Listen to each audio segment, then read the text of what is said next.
Il dit, Monsieur le ministre, permettez-moi de saluer l'initiative contenue dans votre lettre circulaire numéro machin machin du 23 mai 2005 relative à la prise en charge personnelle des consommations domestiques d'eau et d'électricité par les ministres.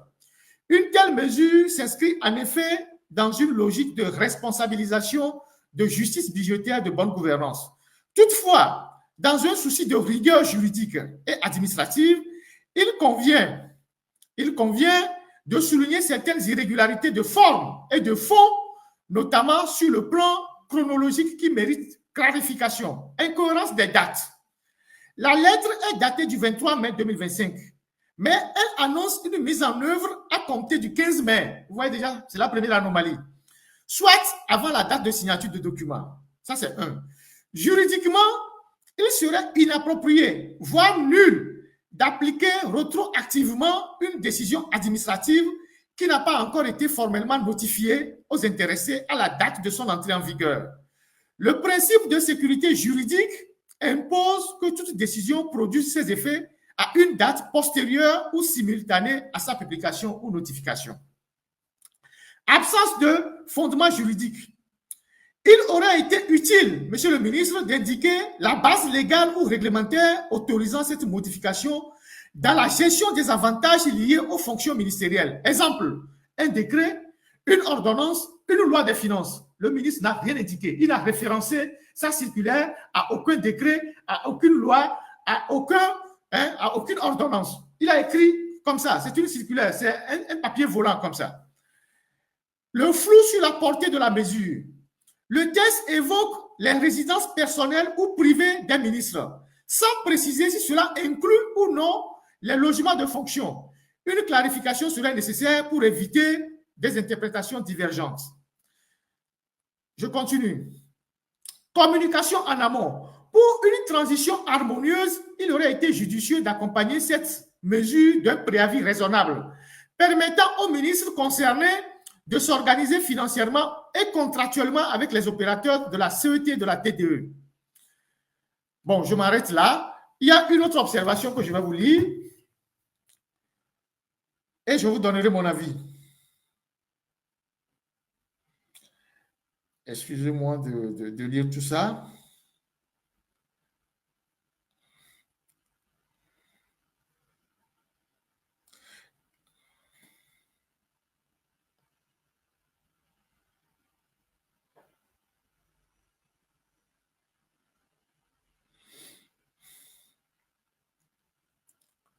Voilà. La vraie question, voilà un autre compatriote, la vraie question est de savoir si les avantages dont jouissaient les ministres leur avaient été accordés par un arrêté, par une loi ou par un décret. Si c'est un arrêté, si c'est une loi, si c'est un décret, le ministre devait se référencer soit à l'arrêté, à la loi ou au décret. Et donc, on devait savoir en quelle année ça a été, ces avantages ont été accordés. Dans le cas, seul l'arrêté, dans ce cas, seul l'arrêté, seul le décret ou la loi pourrait les en priver, mais sans rétroactivité. Et donc, le ministre ne peut pas prendre une circulaire pour abroger des avantages qui ont été accordés à des ministres, soit par une loi, soit par un décret, soit par un arrêté. Donc, vous voyez comment le Togo est dirigé comme, c'est pas une épicerie de quartier. Une circulaire en droit est un acte unilatéral destiné à expliquer un texte. Une circulaire en droit est un acte unilatéral destiné à expliquer un texte. Voilà le sens et la portée d'une circulaire en droit. Elle permet à une autorité de donner des instructions à ses services ou fournir une interprétation des lois et règlements qu'elle doit appliquer. La circulaire ne crée pas des droits ou des obligations pour les administrer. Elle ne peut pas déroger aux lois ou règlements. Et donc, en l'espèce, le ministre devait au moins nous référencer sur la loi, le décret ou l'ordonnance qui a permis d'accorder ces privilèges à ces ministres. Et donc, le décret devait venir abroger ces privilèges-là. On n'a jamais eu, il n'a pas référencé, il n'a rien référencé. Donc, ça, c'est sur la forme. Ça, c'est pour la forme. Et le ministre des Finances, c'est un juriste, c'est ce que j'ai appris. C'est un juriste. Normalement, juriste qu'il est, il devait savoir que une circulaire, il devait connaître la portée et le sens d'une circulaire. Et il devait savoir qu'une circulaire ne peut pas abroger des avantages qu'on a accordés à des gens par la loi. Mais il le fait quand même. Mais plus grave, lui qui est qui tient le cordon de la bourse dans le pays, c'est-à-dire lui qui tient la caisse du pays, il ne nous dit pas combien l'État prend en termes de finances. Qu'est-ce que l'État, combien l'État dépense chaque année pour les besoins en eau et en électricité de ces ministres-là. Pour que nous sachions qu'en abrogeant les privilèges, voilà ce que l'État engrange comme économie. Normalement, dans cette circulaire-là, le ministre devait nous dire les avantages qu'on accordait à ces ministres-là, c'est 1 milliard par an, c'est 2 milliards par an, c'est 300 millions par an, c'est 400 millions par an. Comme ça, cet argent-là va revenir dans les caisses de l'État et avec cet argent, on peut construire des écoles, on peut alimenter des bibliothèques, on peut acheter des laboratoires, on peut acheter des ambulances. Le ministre des Finances ne nous dit absolument rien sur le montant qu'il débloque au Trésor pour prendre en charge les besoins en électricité et en eau de ces ministres-là. Il ne nous dit rien. Et pourtant, c'est un ministre des Finances. C'est lui qui devait nous donner les chiffres. C'est un ministre des Finances, c'est lui qui devait nous dire la charge en électricité et en eau de ces ministres-là revient au Trésor public chaque année 2 milliards, chaque année 3 milliards. Et comme l'État est en difficulté, l'État ne peut plus consentir 3 milliards pour l'électricité des ministres, pour l'eau des ministres. Donc, l'État va orienter les 3 milliards, les 2 milliards, les 1 milliard pour construire des écoles, pour construire les hôpitaux ou pour alimenter ou pour donner des bourses aux étudiants. Le ministre des Finances ne nous dit rien sur ce que cela coûte à l'État chaque année de prendre en charge les besoins de ces ministres-là. C'est quand même surprenant de la part d'un ministre des Finances qui est en plus un juriste de profession. Normalement, en tant que juriste, il ne devait pas signer une circulaire pour abroger peut-être une loi ou un décret, mais qu'en plus, en tant que ministre de l'économie et des finances, il ne nous dit rien sur ce que le Trésor dépense chaque année pour prendre en charge ces ministres-là.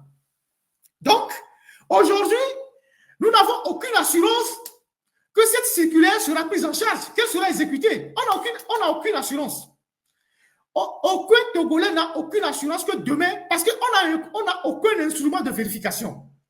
Normalement, on devait mettre en place une commission, comme on a maintenant un Sénat, on a des députés, on peut choisir des associations des consommateurs, de la société civile, on prend 2 sénateurs, on prend 2 députés, on met une commission en place pour faire un travail et rendre compte au peuple en disant, effectivement, nous avons fait un travail, on a fait des vérifications et on a eu l'assurance que désormais, ces ministres-là payent directement eux-mêmes leur propre consommation.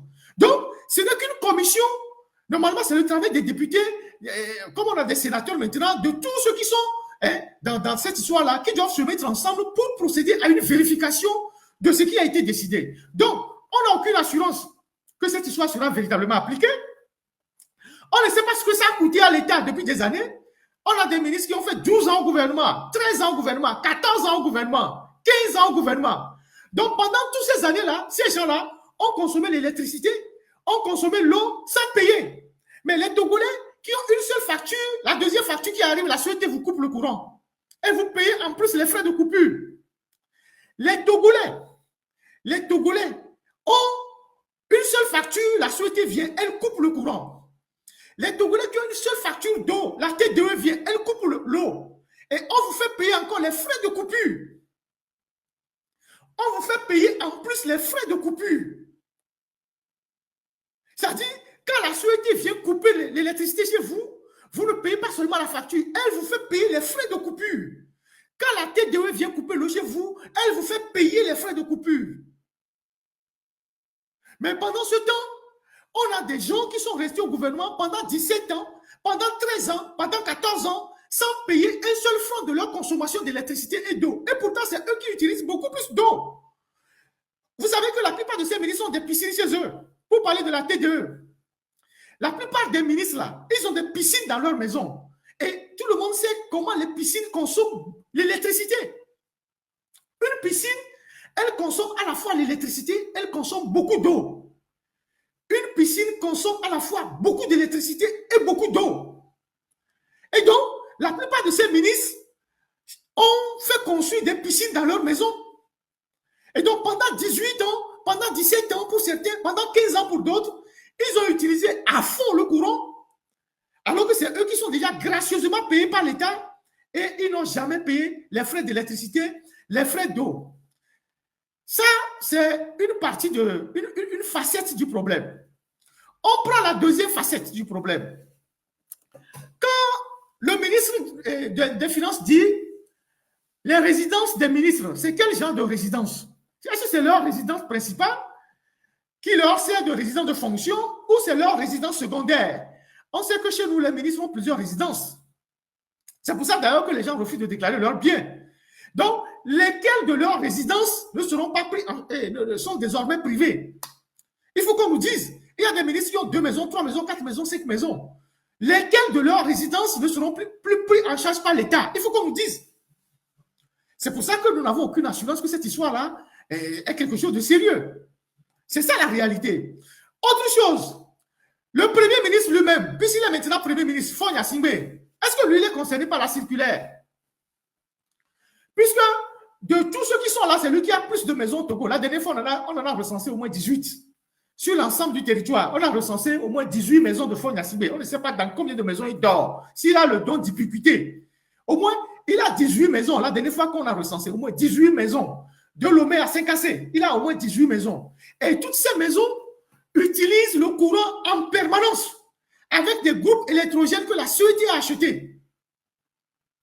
La CET a doté toutes les résidences de Faure Gnassingbé de groupes électrogènes avec les frais de la CET. Et donc, les résidences de Faure Gnassingbé, qui sont un peu partout sur l'ensemble du territoire, plus les résidences de son père, eux, ils vont payer ou pas? Il faut qu'on fasse un recensement de toutes les maisons de Faure pour qu'on sache de toutes ces maisons lesquelles sont éligibles ou non éligibles. Parce qu'il est aujourd'hui Premier ministre. Donc, il doit s'aligner aussi sur la décision du ministre. Parce qu'il est le premier des ministres. C'est ça la réalité. Donc, on doit savoir si de ces 18 maisons ou de ces 20 maisons, l'État ne prend en charge que 2. Le reste, il est déjà bien payé pour payer lui-même l'électricité. Parce que ce sont ces maisons de Faure Gnassingbé qui consomment plus le courant. Si on devrait normalement appliquer cette décision-là, ça devait commencer par Faure Gnassingbé lui-même. Parce que Faure Gnassingbé lui-même, déjà, il est déjà gracieusement bien payé. Donc, il n'est pas concevable que lui, il soit au-delà de cette décision, que lui ne soit pas touché par cette décision. Normalement, c'est lui qui devait dire à peuple togolais, j'ai 18 maisons, moi-même je prends désormais 2 maisons en charge. Non, l'État prend 2 maisons en charge, moi-même je vais payer les 16 maisons, je vais payer l'électricité. Pourquoi nous devons continuer par payer l'électricité des maisons qu'il faudra construire un peu partout? Donc, si chaque année il construit des maisons, nous allons continuer par payer l'électricité dans ces maisons. Si chaque année, Faure Gnassingbé construit une maison, nous allons continuer par payer l'électricité dans ces maisons. Mais c'est inconcevable. C'est inconcevable. Donc, cette décision ou cet arrêté ou cette circulaire-là, c'est de l'enfumage. Vous savez pourquoi ils ont pris cette décision? Vous savez pourquoi ils ont pris cette décision et ils l'ont publiée? Ils ont pris cette décision parce qu'ils savent qu'à la fin de ce mois de mai, les foyers seront impactés par l'augmentation des factures. Ils savent qu'à la fin de ce mois de mai-là, les factures que les gens vont recevoir seront des factures qui seront élevées. Donc, les gens seront très énervés. Donc, pour faire croire aux gens qu'eux-mêmes, ils se sacrifient, ils disent, ouais, nous-mêmes, on va priver les ministres. Non, il faut arrêter la comédie. Le ministre ne nous dit pas non plus tous les autres DG qui bénéficient aussi de l'argent de la CET.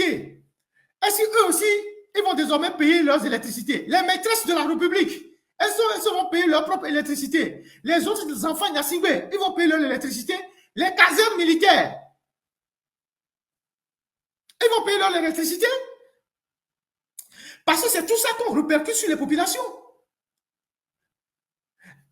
À l'époque, quand je faisais l'autre journal, puisque avant, les réseaux sociaux n'étaient pas utilisés à fond comme aujourd'hui, quand je faisais l'autre journal, parce que nous, on avait déjà compris très longtemps qu'il fallait se passer des médias traditionnels pour utiliser les réseaux sociaux pour informer les gens. Donc, à l'époque, on faisait les émissions sur l'autre journal. J'avais révélé plusieurs fois que la Suède, écoutez-moi très bien, la Suède dépensait, je ne sais pas si elle continue par en dépenser, la Suède dépensait jusqu'à une période récente 100 millions de francs CFA pour acheter du champagne à la présidence. Et pourtant, la présidence a déjà son propre budget de fonctionnement. La présidence a déjà son budget qui ne cesse d'augmenter chaque année.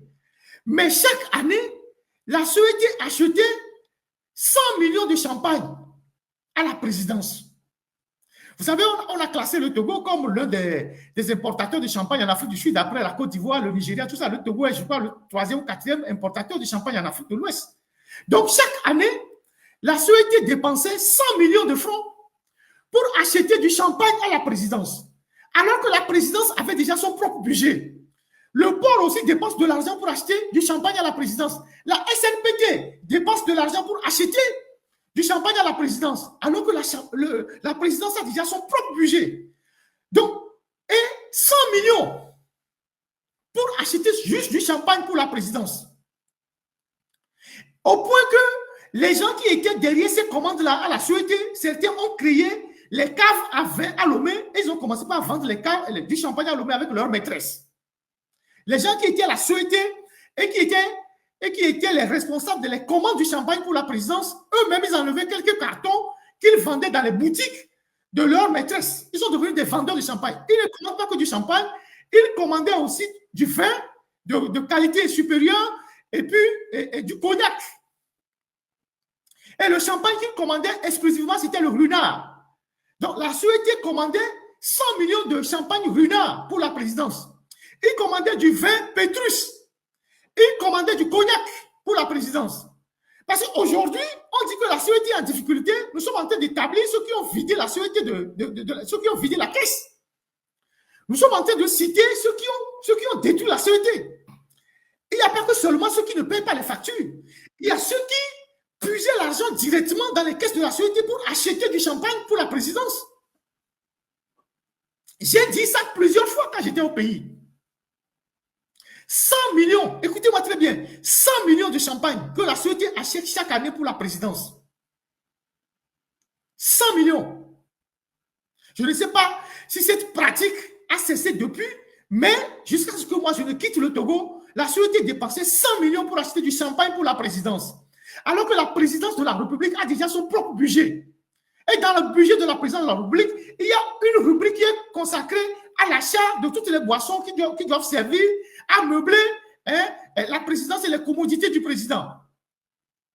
Comment voulez-vous qu'une société comme ça ne tombe pas en faillite?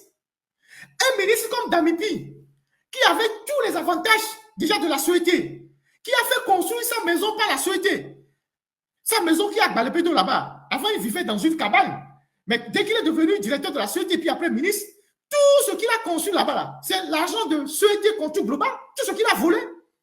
Et quand vous arrivez dans la maison de Damipia, à Balépédo là-bas, tout le matériel, en tout cas une grande partie du matériel venait de Turquie. Ils ont fait venir du matériel de Turquie. Et dans sa maison là-bas, il a un souterrain, il a une boîte de nuit, il a tout là-bas dans la maison là-bas.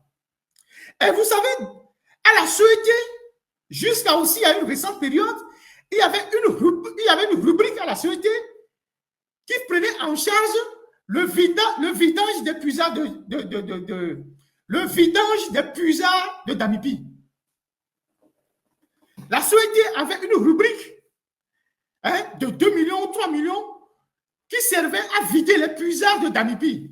Je ne sais pas combien de fois il va au WC par an ou par mois. Je ne sais pas combien de fois il va au WC par jour, mais il y avait une rubrique dans les trucs de la Suède qui ont accordé à Damipi de l'argent pour vider ses puisards chaque mois. Je pense que c'est 2 à 3 millions. Pour vider seulement son puisard. Vous voyez comment les gens ont détruit le pays. choses qui se passent au Togo, quand on t'en parle, tu vas croire qu'on tombe de je ne sais où. C'est comme on revient de la planète Mars. Et pourtant, c'est vrai. C'est vrai. Avant que je ne continue, écoutez ce que Iou lui-même dit. Écoutez.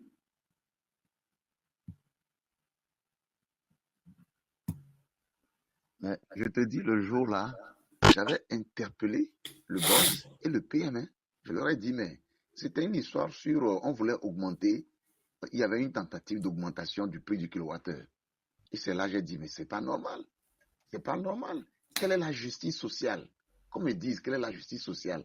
Qu'un ministre, quelles que soient ses charges, qui a accepté cette fonction, donc, de se sacrifier pour le pays, qu'on lui paye l'électricité, et pendant que les autres crament sous le soleil, il a toutes les chambres, y compris les couloirs, certains même leur garage climatisé, des factures qui vont jusqu'à 4 millions, selon ce que le rapport du ministre a dit, et on continue. Quelle est la justice sociale dans ça? Qu'on me réponde.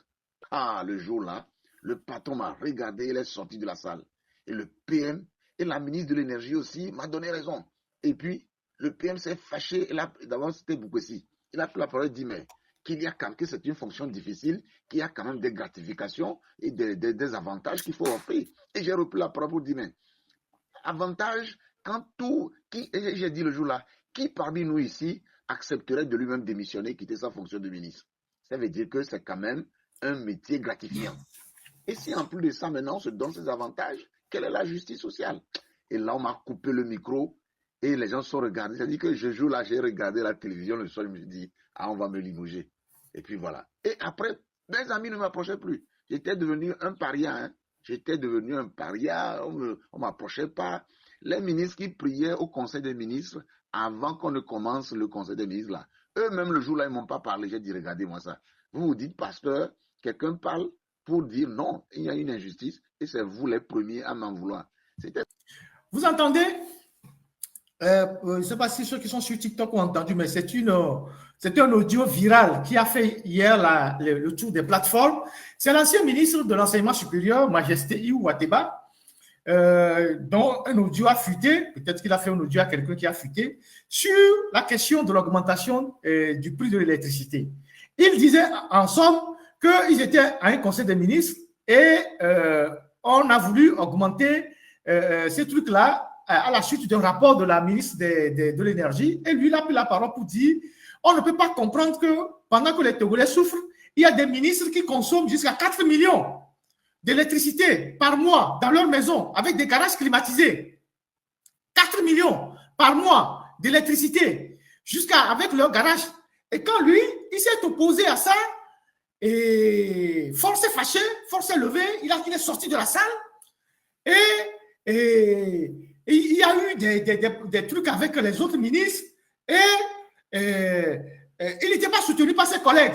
Et il dit ceci, que les ministres pasteurs qui prient pendant les conseils des ministres ou avant les conseils des ministres, alors que lui parlait de justice sociale, ces ministres ne lui adressaient plus la parole, comme si lui il était devenu pestiféré. Qui sont les ministres pasteurs qui prient au conseil des ministres? Vous les connaissez? C'était plus à Gbetome, c'était à Dédé. Et vous vous rappelez que Joël Legapé à son âme, c'est ce que nous avions dit qui nous a coûté la prison. Nous avions dit dans une émission qu'on ne peut pas accepter que des ministres qui se disent des hommes de Dieu, des pasteurs, soit dans un gouvernement où on emprisonne les gens, on tue les gens, on refuse la justice sociale, on ne veut pas accorder des avantages aux gens. Et c'est sur la base de ce que nous avons dit là, quand on a dit que c'est une diffamation, on nous a arrêtés, on nous a emprisonnés, et un ministre est décédé, et un de nos collègues est décédé. Vous vous rappelez? Vous voyez que c'est un de leurs anciens collègues qui dit que ces gens-là, ils sont mauvais. Que quand ils sont au conseil des ministres, quand on veut décider pour le bien du peuple, alors qu'ils sont des pasteurs, ils s'opposent à ça. C'est un de leurs collègues qui dit ça. Et c'est ce que nous avions dit. Et on nous a envoyés en prison. Vous voyez, aujourd'hui, tous les bandits de grand chemin, vous connaissez les films de la mafia, non? la mafia sicilienne, la mafia sud-américaine. Vous savez que les plus grands responsables de la mafia, là, ce sont de grands chrétiens. Les Pablo Escobar, tout ça, c'est des gens, c'était des grands chrétiens.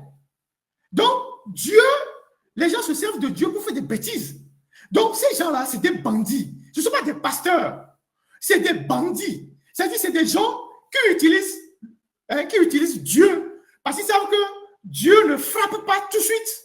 Qui utilisent Dieu pour endormir les gens. Comme ils sont en train de faire aujourd'hui, actuellement, on parle. Ils sont à Tchévi là-bas en train de prier. Ils ne prient jamais pour qu'il y ait des bonnes choses dans le pays. Ils prient pour des dirigeants voyous. Parce qu'eux-mêmes, ils sont des voyous. Donc, pendant qu'il faut endormir, ils sont en train de ramasser l'argent.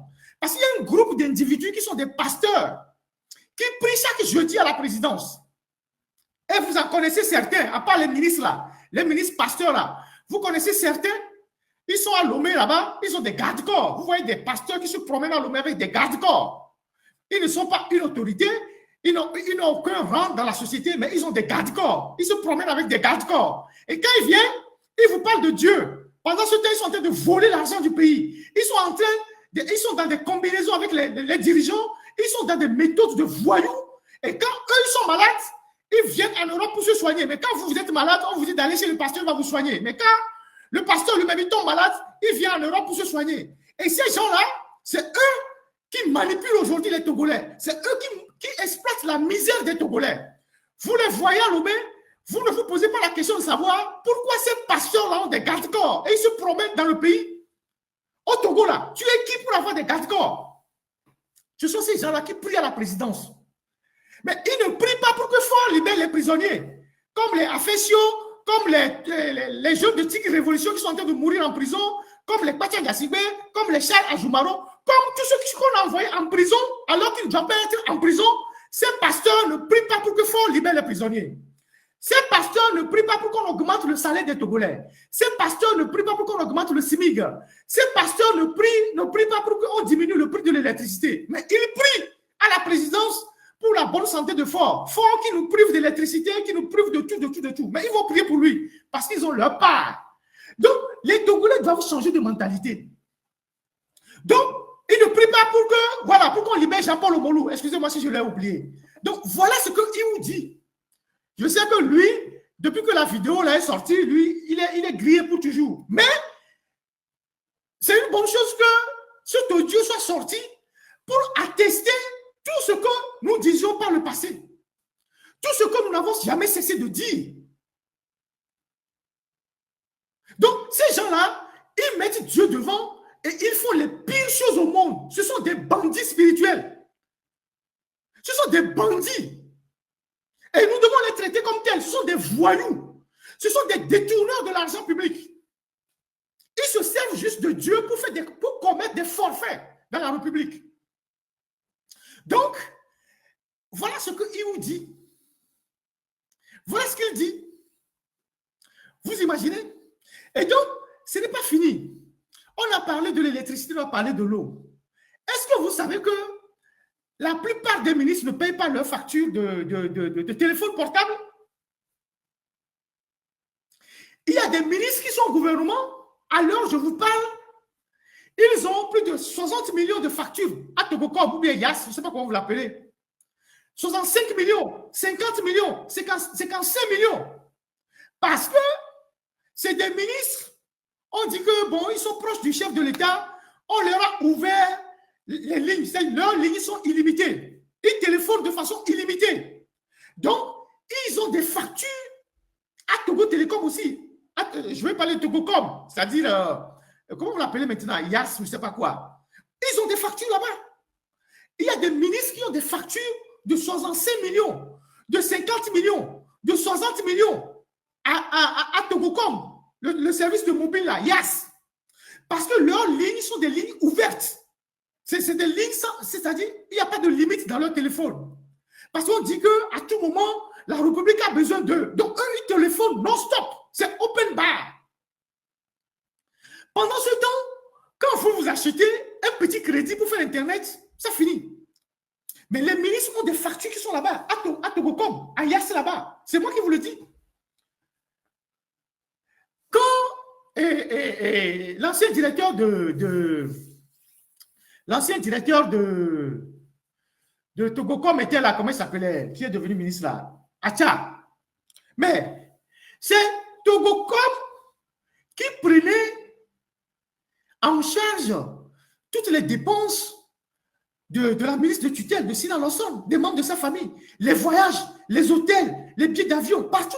C'est Togocel à l'époque qui prenait en charge tout. Au temps de Acha, c'est Togocel qui prenait en charge tout, alors que Sina Lawson est déjà bien payé. Mais c'est Togocel qui prenait en charge tous les besoins de sa maison, de sa famille. Quand sa maman devait voyager, quand ses soeurs devaient voyager, c'est Togocom qui achetait les billets d'avion. L'hôtel, tout ça, c'est Togocom qui payait ça.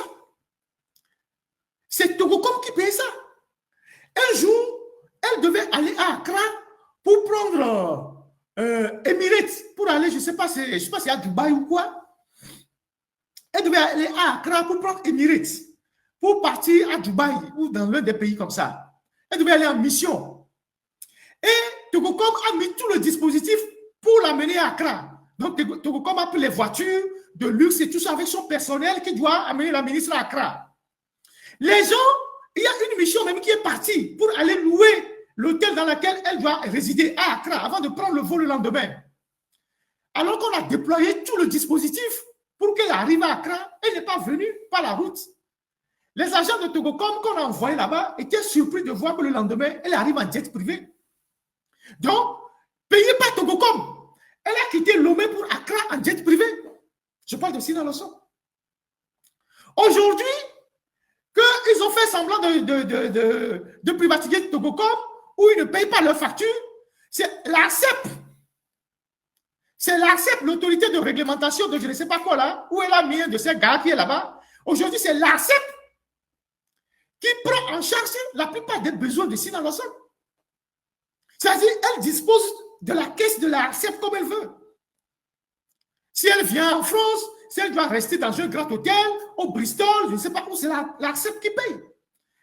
Le Bristol, il faut compter peut-être 8 000 € la nuitée. Donc, voilà comment le Togo est géré. Donc, il n'y a pas que l'eau, il n'y a pas que l'électricité. Même le téléphone. Certains ministres, je ne le dis pas tous, certains ministres ne payent pas leur facture de téléphone. Je parle du téléphone portable. Les gens ont jusqu'à 60 millions, 65 millions de dettes auprès de Yas. Ils ont une ligne ouverte, ils téléphonent comme ils veulent. Comment voulez-vous que dans un pays comme ça, on ait une justice sociale? C'est pas possible. C'est pas possible. Donc, le ministre de l'économie et des finances, M. Bakola, c'est une bonne chose de vouloir revoir les avantages des ministres. Mais il faut commencer par le premier ministre, Fonia Singbe. Après, il faut étendre votre décision au directeur, à vos collègues ministres, aux responsables de l'Assemblée nationale, à dédier sa bande. Eux aussi, ils ont des avantages. Il faut nous dire aussi qu'eux aussi vont payer leurs factures. Toutes les résidences de Fonia Singbe, il faut aller couper le courant là-bas pour qu'eux, mais ils payent le courant de leur poche. Parce que le Togo est devenu, comme on le dit, c'est pas une baleine qui a échoué et tout le monde vient couper sa part. J'ai dit 1000 fois comment est-ce que les gens à l'épargne, tout ça, ils se partageaient l'argent. Ils continuent d'ailleurs, les gens de l'épargne. Je ne vous ai pas oublié. Hein. Ne pensez pas que je vous ai oublié. Entre-temps, l'inspection d'État est venue chez vous, a fait un audit, a fait une inspection, je suis au courant. Ils ont un peu essayé de resserrer un peu. Mais depuis là, vous avez continué par partager encore les primes. Je suis au courant de tout. Moi, je suis là où vous ne pouvez pas imaginer. Si je ne parle pas de vous là, ne pensez pas que bon. Non, tout est programmé. J'ai dénoncé ici comment les gens de l'épargne se partageaient l'argent comme des cow-boys pendant que les femmes sont sur le soleil. Quand il pleut, les gens n'ont pas de route au grand marché.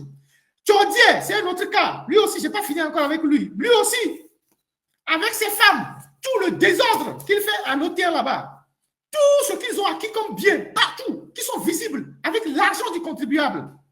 Aujourd'hui, on veut forcer les Togolais qui ont eu le titre foncier avant 2007 à revenir référencer leur titre foncier contre 35 000.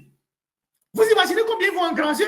Et quand les gens payent cet argent, Chaudier et sa bande, ils utilisent cet argent pour leurs propres besoins personnels. Après, il est sûr qu'on ne va rien lui faire parce que, voilà, il partage une grande partie de l'argent avec Fonia Singbe. Et comme Il est sûr que, bon, Faure Gnassingbé, ça prend sa part chez lui, Faure Gnassingbé ne lui fera absolument rien.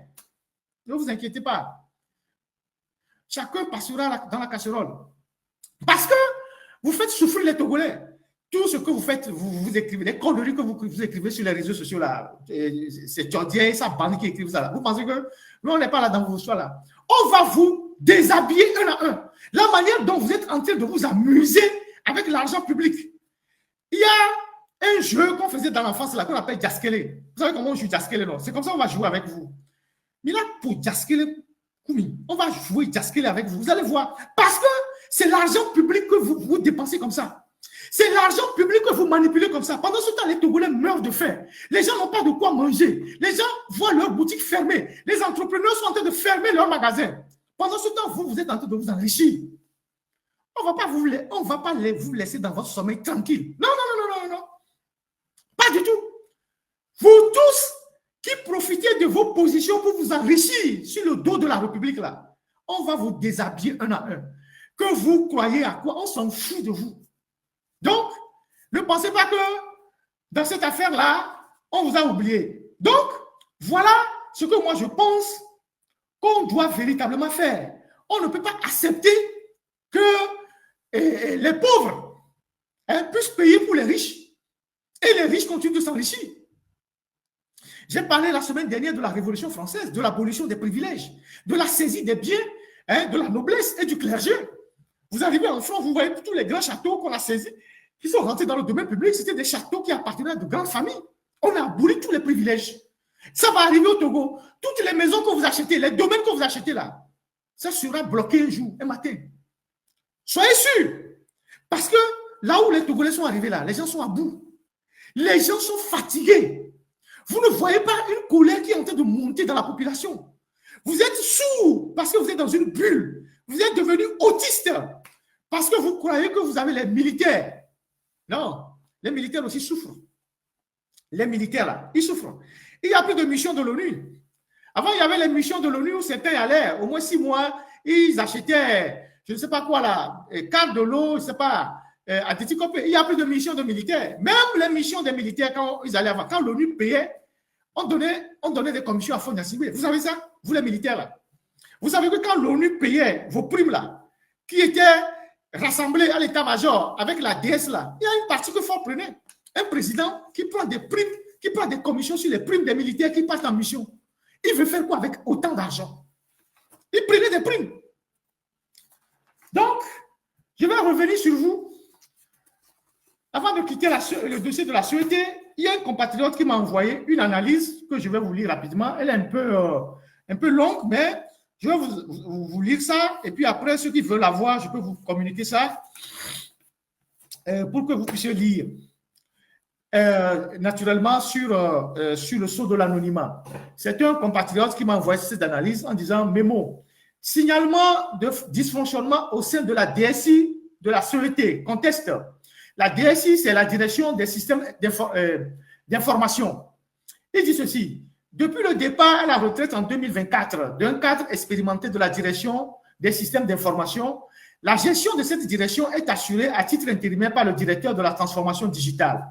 Ce changement de gouvernance, censé être temporaire, a coïncidé avec l'émergence des pratiques managériales inappropriées, mettant en péril la bonne marche de la DSI. Le présent mémo vise à alerter sur les dérives constatées et à recommander des actions correctives urgentes dans l'intérêt de la société. Constats principaux. 1. Gestion partielle et non professionnelle. Des décisions de gestion semblent basées sur des affinités personnelles plutôt que sur la compétence et l'expérience. En clair, il dit à la société, c'est le népotisme. Affectation de projets à un cercle restreint d'agents. Donc, à la société, quand il y a des projets juteux, il y a un petit groupe là à qui on affecte le projet. Voilà, proche de la direction intérimaire, au détriment des collaborateurs qualifiés. Donc, à la société, on donne des projets à des gens qui ne sont pas qualifiés, mais comme ils sont proches du directeur, on leur donne les projets et on laisse sur le carreau les collaborateurs qualifiés. Absence de planification stratégique. Donc, à la société, il n'y a véritablement pas de planification. Manque de suivi structuré des activités. Aucun suivi. 2. Mission injustifiée, détournement d'objectifs. 1. Attribution des missions internes sans réelle valeur ajoutée. Donc, les gens décident d'aller dans des missions dont on ne sait pas l'impact que ces missions-là ont sur la CET. Qu'est-ce qu'il dit? Voilà. Souvent motivés par des logiques de récompense et de loyauté. Voilà. Détournement du cadre de collaboration avec des prestataires de formation à des fins personnelles, sans bénéfice pour la société. 3. Gestion opaque des équipements informatiques. Depuis le départ forcé de l'ancien responsable du parc informatique, écarté de manière orchestrée par le DSI intérimaire et ses proches collaborateurs en raison de sa rigueur dans la gestion des équipements, la situation s'est fortement dégradée. Ils ont délibérément positionné à ce poste une personne docile, sans autorité, ni compétences techniques suffisantes et aisément manipulable. Cette manœuvre a ouvert la voie à une série de dérives graves. Attribution du matériel sans procédure ni justification claire. Absence quasi totale de traçabilité. Les stocks informatiques de la société sont gérés de manière opaque, sans inventaire fiable, ni mise à jour régulière. Disparition non expliquée de nombreux équipements, ordinateurs portables, serveurs, périphériques. Ça, c'est à la société, ça. Laissant planer de fortes suspicions de détournement jamais signalées, ni sanctionnées. Relations troubles avec les prestataires. Escoris. Facturation de prestataires fictifs. Donc, à la société, il y a un réseau qui facture des prestataires fictifs. Des gens qui n'ont pas rempli de prestations, on les facture et on prend l'argent. Facturation de prestations fictives ou non justifiées. Montage de projets non réalisés. Absence de livrables. Donc, la société paye des gens qui ne livrent pas ce qu'ils doivent livrer à la société. Soupçon de commission ou d'avantages indus autour de projets comme la migration vers les serveurs Power 9 et la création des agents d'Adetico Paysanguer à Lebasito. Voilà. 5. Projet numérique sans cadrage ni résultat. Lancement de projets sans cahier de charge. Donc, à la société, on lance des projets sans cahier de charge. Ni de suivi, ni de structuration. Absence de livrables concrets, malgré les investissements importants. Donc, on investit beaucoup d'argent et ceux qui prennent les marchés ne livrent pas la société. Exemple, le projet Ma Société, mené dans l'opacité totale, sans bénéfice tangible à ce jour.